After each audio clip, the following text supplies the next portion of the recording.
Timber! Timber!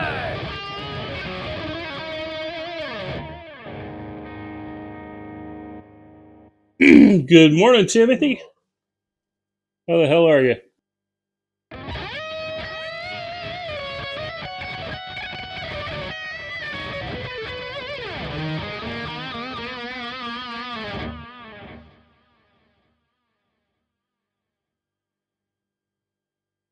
Timber!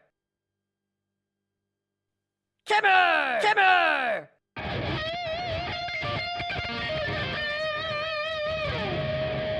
As I see more NVA.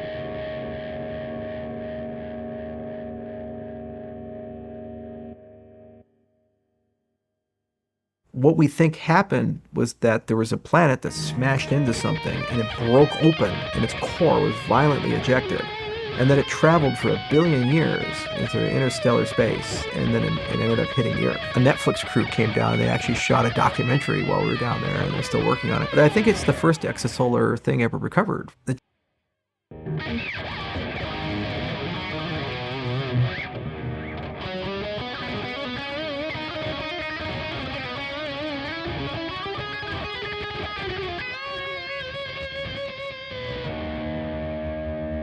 I hope everything's going okay for you.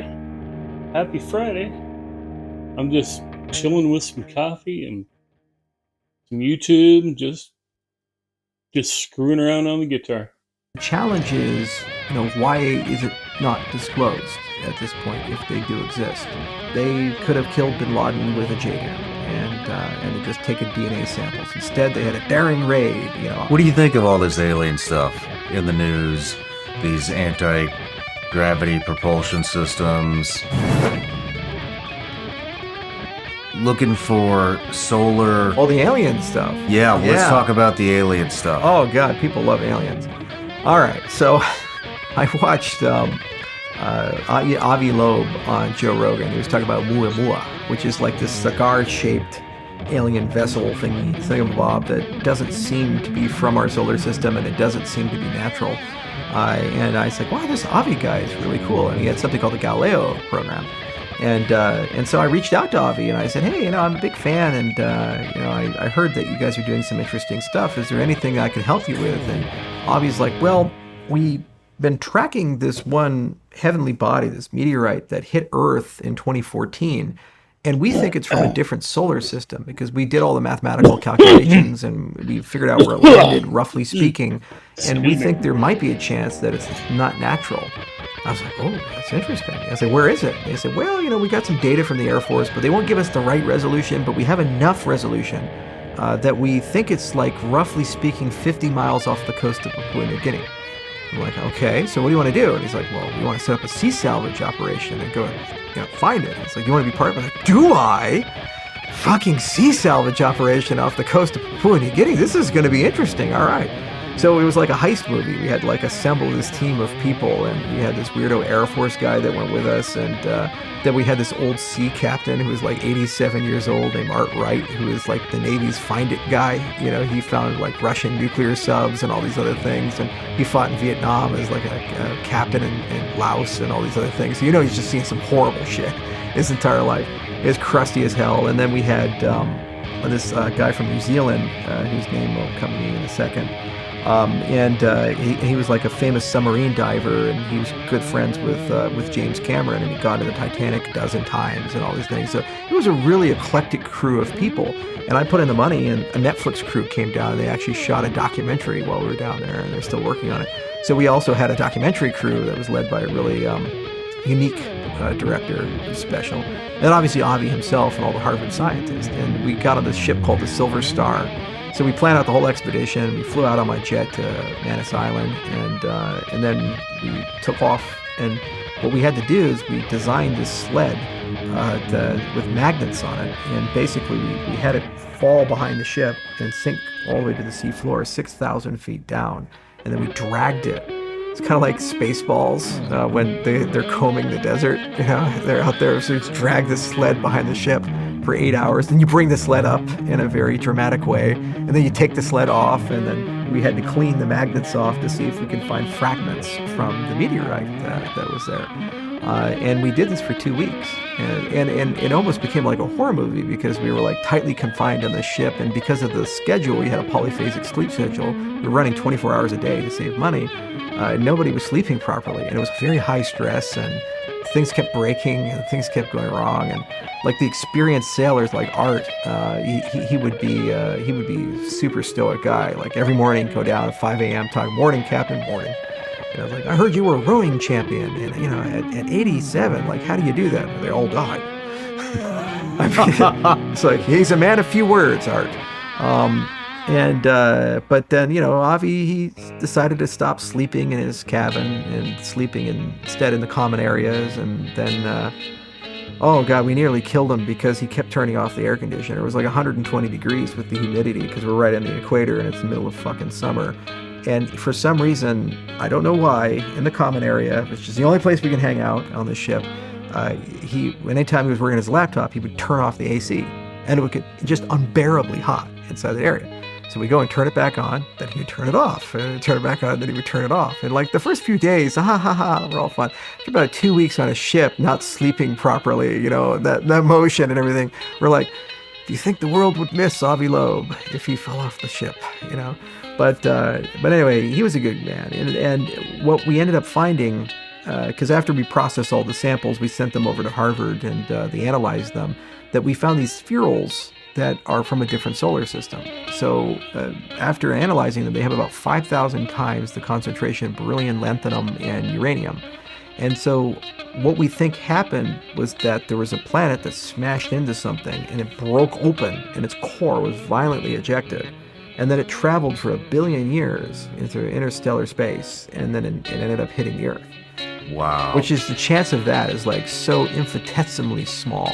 And we wrote a paper about it and it got published, and they want to do another expedition because now that they found those fragments, they think they know where the big pieces are. And if you find a big piece, you can use different types of analysis to be able to actually definitively know what solar system.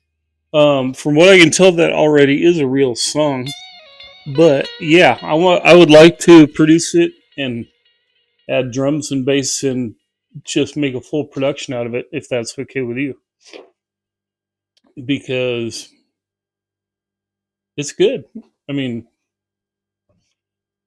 and you probably, you know, a lot of people don't have the ability to do like a full production for their musical ideas. Well, I have everything I need to do that, so I'd like to do that if that's okay with you.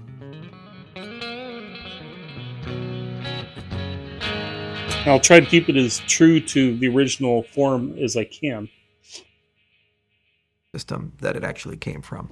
But because, you know, when these things fall, they kind of like the outer skin melts, and as it melts, they drop down and they form spheres, and then they sink to the bottom of the sea, and they just sit in the abyssal terrain forever. But I think it's the first exosolar thing ever recovered from the seafloor. So I was really proud of that. You know, we helped design the sled and did all these things. And we actually designed 2 sleds, and one of them that I designed they didn't use, and then the other one with the magnets they ended up using. The one that I helped design was a sleuth box, and because I used to gold pan and I used to do the sleuthing for gold on riverbeds, and what you do is you have these riffles in it, and it takes advantage of the density mismatch between the sediments and the gold. And so you're saying, well, if it's alien technology or it's like a heavy iron or something like that from a meteorite, it's probably really heavy. It's pretty dense. So if that material is really strong and really dense, then it's going to be. Let me look that up real quick. I just want to check that out again.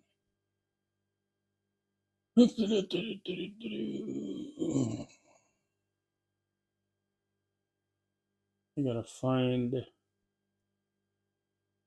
the link. I don't have a quick link right off the hand, but I think I've got a comment of yours somewhere that I can go to.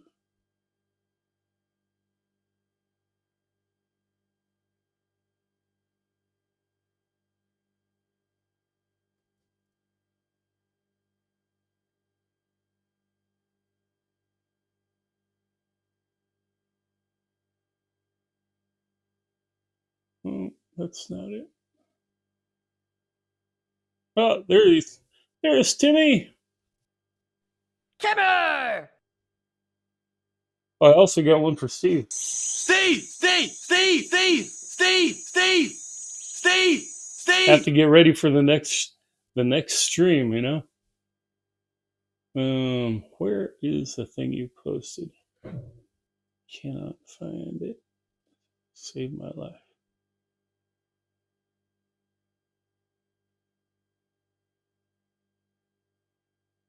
No, can't find it. But I know I can find you somewhere. Ooh. Whoa. Shut up, Bill. Hey, there's Timmy. There's. Okay.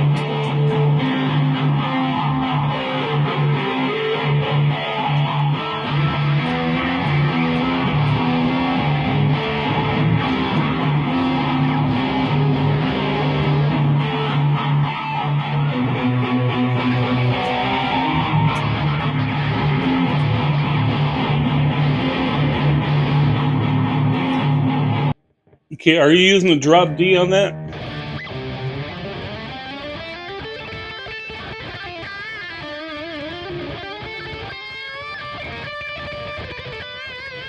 Are you tuned to standard in doing a drop D?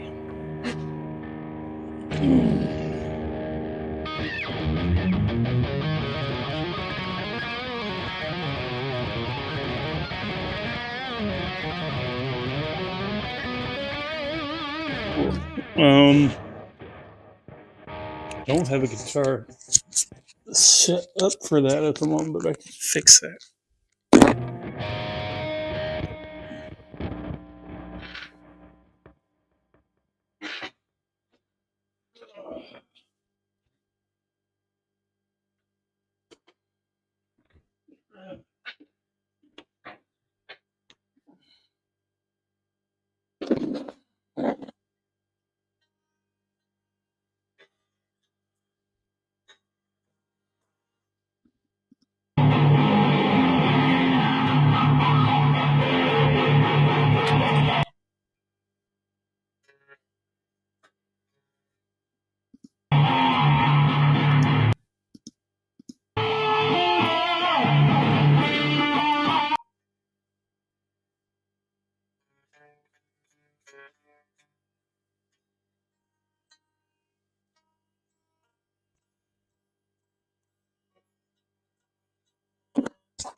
Let me get a tuner on here real quick. It's not my tuner. Here's my tuner.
I know. I know I'm just a rough interpretation, but I'll nail it. I'll get it.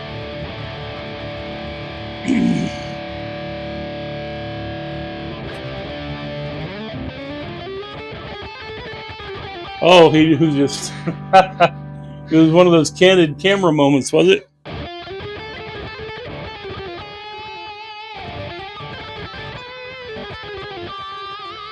He caught you while you were in the zone.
Okay, second time is on. Second time is B. Gotcha. Gotcha.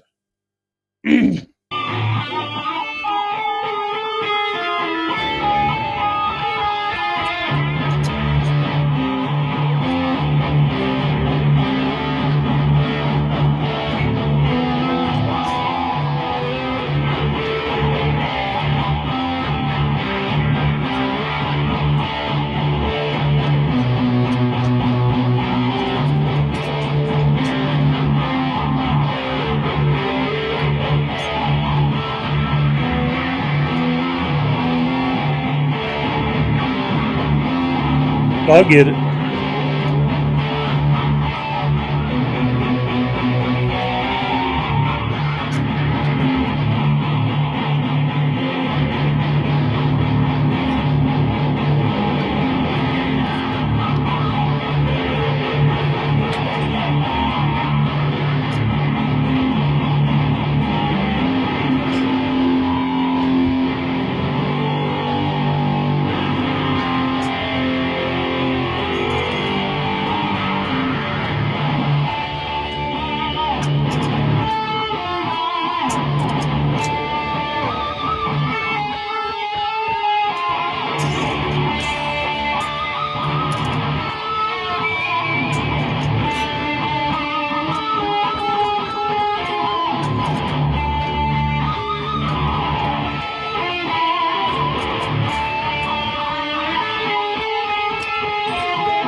Oh, hell yeah.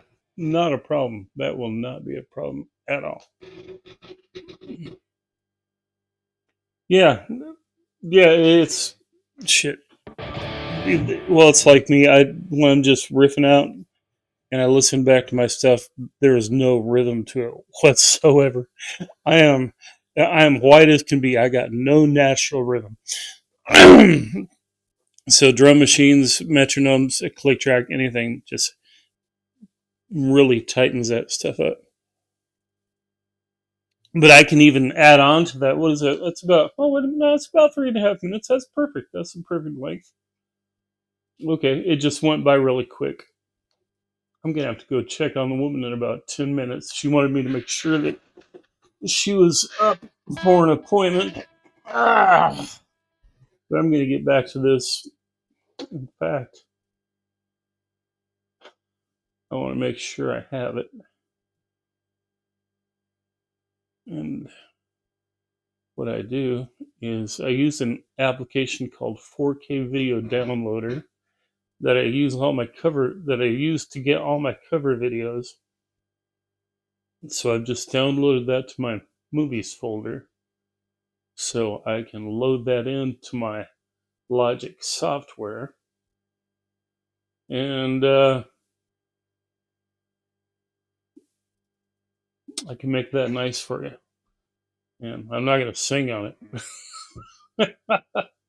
Unless you got some ideas or something you want, I don't know. I'm not much of a singer, but, tell me whatever you got. Keep trying, the phaser. And I can put a phaser on that too, if you like. Or not. Either way, it's up to you, man.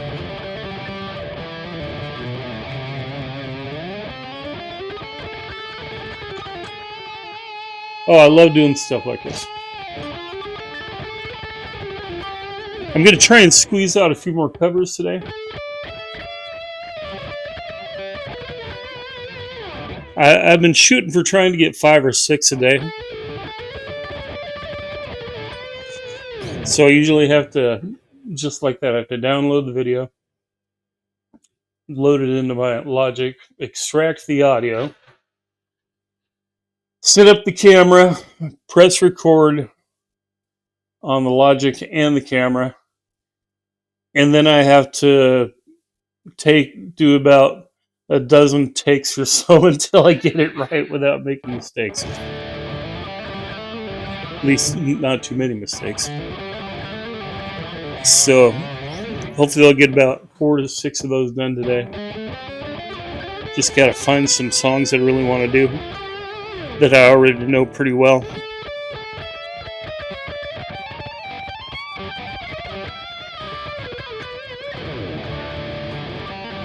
But I'll get that one knocked out for you before too long.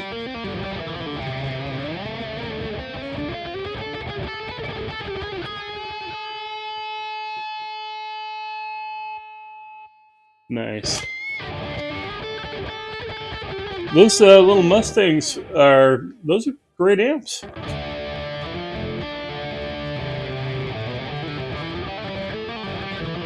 Ask the Mustang with all the presets built in, because those are cool. Let's check out the other one you got. You think you're sitting on the porch here.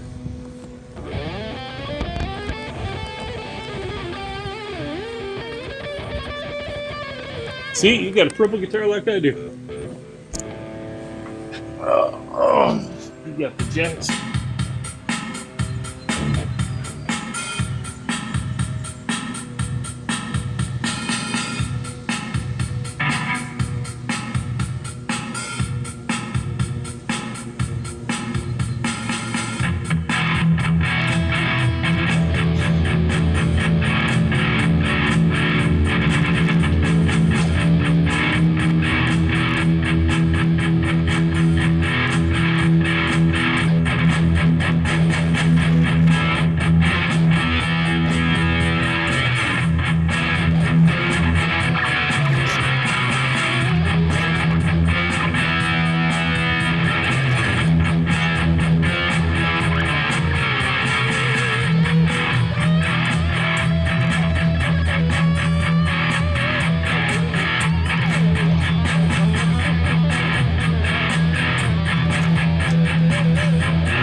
It sounds like you got some kind of drum machine going on with that. Is that built in for the amp?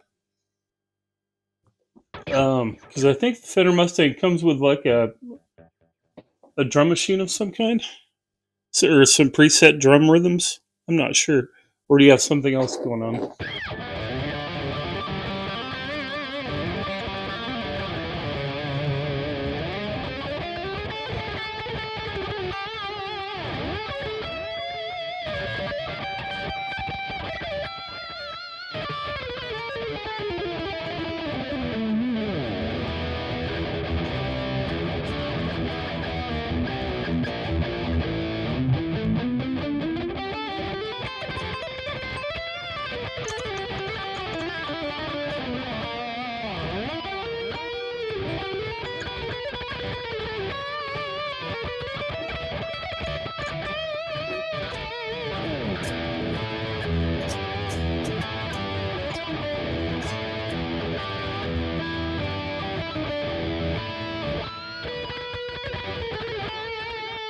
Oh, you got a Moore pedal. Oh, right on. An old crate. How old is your crate? My first sample was a crate, and it actually looked like a crate. It was a CR1. It was a 15 watt, but I've had several crates in my lifetime. Well, I've owned two, but I've used half a dozen. Borrowed.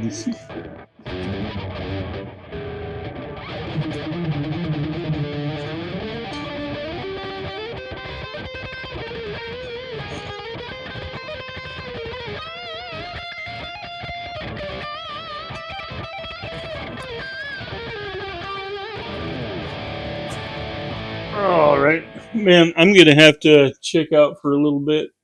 I'm probably gonna be back on though after a while, but I gotta go make sure the wife's getting up because sometimes she don't hear her alarm, and she has an appointment that she can't miss. So hey, good to see you, man. I'll check you out a little bit later.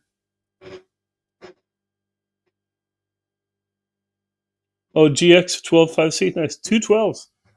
Nice. All right. Hey, I'll catch you a little bit later, man. Later, man. We'll talk to you later.